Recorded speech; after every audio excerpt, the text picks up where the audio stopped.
And welcome to the River 98.9. And today we're happy to have with us local author John Schlimm, who is joining us in the studio. John, great to have you back. It's always so exciting to be on the river with you. And we're excited to talk about John's new book and his new memoir, 5 Years in Heaven, The Unlikely Friendship That Answered Life's Greatest Questions.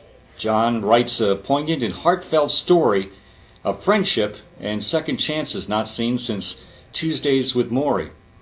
John was 31, lost, alone, crucial crossroads in his life when he found heaven on earth. And on the grounds of a 150-year-old monastery, he met 87-year-old Sister Agustin, a wise and humble artist at the convent's ceramic shop. And over the next 5 years, John visited Sister just about every week, and their hundreds of visits became a master class in the meaning of life, love, and starting over, with a lot of laughter along the way. John, tell us about how you first met Sister Agustin. Well, you know, it was really by accident that I met Sister Agustin. I born and raised in St. Mary's, and I never knew there was a ceramic shop and studio at the convent. And even in ninth grade, I was tutored by Sister Mercedes in algebra 2 doors down from the ceramic shop, never knew it was there, which I guess it just shows you're led somewhere when you're meant to be led there. So back in 2001, I had moved back home, and was it one of those crucial crossroads in life that we all encounter, wondering, did I make the right choices? What's my purpose in this life? And one day my best friend stopped at the house and he said, you need to get out for a little while. Why don't we go visit the ceramic shop at the convent? And I really thought he was referring to the gift shop, Trifles and Treasures up there. But sure enough, we get there, and he had remembered it from when he was younger and his great-grandmother had taken him there.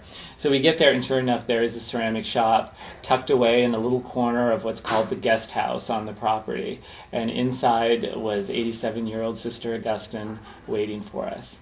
What's your favorite thing about Sister Agustin? She always had this amazing twinkle in her eye and just the most infectious laugh. You know, no matter what our conversation was about, even if it was something really serious, we would always find a few moments in there to just laugh so hard, and I can still hear us laughing even today. Now, one of the things I noticed by reading the book is you learned a lot of life lessons from her, didn't you? Yes. Tell us about that. Well, you know, being at that crucial crossroads is really a universal thing. I think all of us encounter these crossroads throughout our lives, whether you're 20 years old, 50 years old, or 90 years old. We all have questions about life. And these were the questions that I really posed to her during our hundreds of visits. And no topic was off limits. We talked about everything from death and forgiveness to even the existence of God and sin and creativity. Everything you can imagine, we talked about. And she always had such a wise, informed answer to give me. And I really thought it was important to share those conversations with readers, because I think readers are going to find a part of themselves in this story, because I'm sure they have the same questions about life and living. You were 31, she was 87. That's quite a generational gap. Tell us what that relationship was like. We were separated in age by 56 years. And I think that the beauty of that dynamic is you're never too young to make a change, and you're never too old to make changes, and you're never too young or old for those second acts in life. So while she helped me navigate the pathway towards self-discovery and all those answers I was seeking, I got to return the favor and show her that her life still had one really important final chapter left to go, because she was an amazing artist, as you can see by some of her pieces here. And so for the first time, I brought reporters into the studio. She had her first press conferences. You covered her, which was really great. And suddenly she's showing up on the front page of newspapers, and the traffic into the shop really picked up. And it was a really great two-way relationship and such a great adventure we got to go on together. Also in the book, you shared some life experiences that she's helped you out with. One was a disappointment in not landing a teaching job that you so really wanted. But she led you through that and into something that turned out to be much better, right? Yeah, one of the most important things she taught me is these challenges that we face in life, whether they're everyday challenges or bigger disappointments, like not getting that job that you thought you were meant to have. You can either look at them as roadblocks or as stepping stones. And she really encouraged me to look at those as stepping stones. If you didn't get that job, you weren't meant to, but it was a necessary stepping stone to get where you are actually supposed to go. Mm-hmm. Early in the book, John, you write about the date you met Sister Agustin and how you'll always remember it. You write, "I realized how rare it is to know the exact day you met someone who would change your life so profoundly. That date is now circled on my calendar and marked with a little star every year, like a favorite destination on a map." When you first met Sister Agustin, did you know that she was going to be such an important part of your life? Yes, the minute I turned around on that first visit to the ceramic shop and saw her standing in the doorway, there was just this really magic about her. And it was that feeling you get when you know you finally have arrived at where you're supposed to be. And she just welcomed me with this grandmother's voice and this beautiful smile, and again, that twinkle in her eyes. She was only just over 5 feet tall, a little hunched over, in full traditional habit from head to toe. There was only one deviation. She had a bib apron on that was smeared with paint. And for as long as I live, I will never forget that first time I saw her standing there. Wow. Also in chapter 5, you share a quote from Sister Agustin about God's timing. She said, "God has his ways. His reasoning may not seem obvious to us at the time, but someday you look back and say, that's exactly how my life had to happen, good and bad, right down to the second to get me where I am." Have you had moments of revelation like that in your life? Yes, absolutely. And I think this entire story reflects that sentiment. Because, again, I was questioning, have I made the right decisions to get where I am, or did I make mistakes?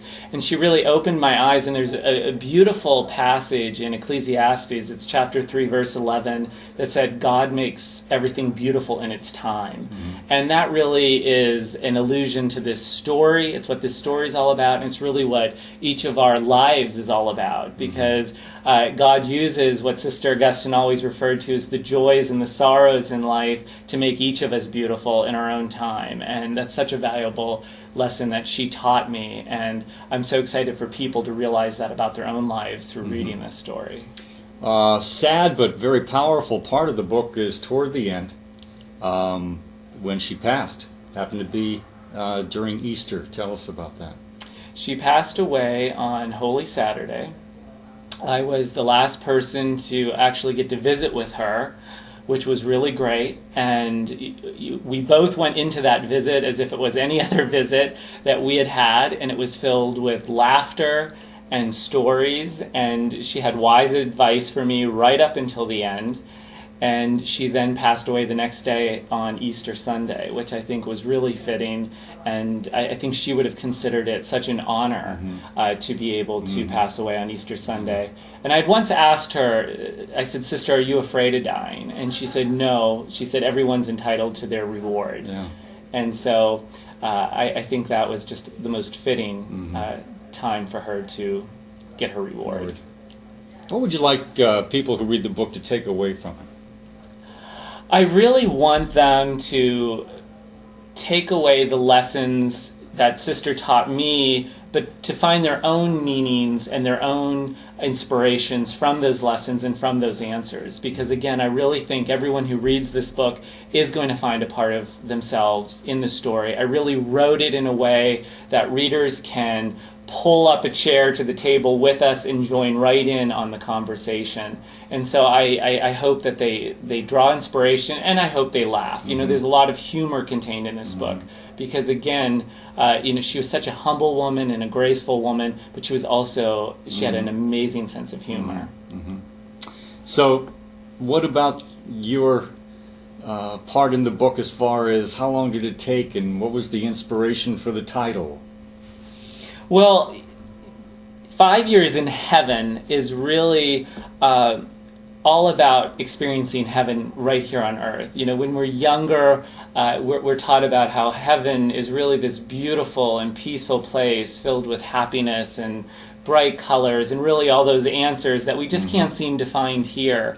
And during those 5 years with Sister Agustin, our hundreds of visits, she was able to give me a glimpse of heaven right here on earth. And it was way too good to keep to myself. And that's why I really chose to share it.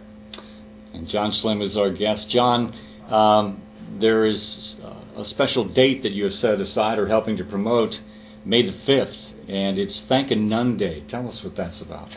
Yes, well, May 5th is the release date nationwide for 5 Years in Heaven, but we wanted to do something even bigger to really celebrate the contributions of nuns around the world. So my publisher, Image, and I are launching Thank a Nun Day, which is going to be a global social media movement where everyone can really show gratitude to the nuns past and present who have touched them in some way by using the hashtag #ThankANun on their social media. So whether it's posting a picture or showing gratitude in 140 characters, everyone around the world is going to get to really celebrate these women who so often their work goes unseen and unappreciated. And we really want to let them know that we do see you and we do appreciate you, and we're so grateful that you've been in our lives. And that will be May the 5th, of course, and we hope that you'll take part in that special social media campaign to thank a nun.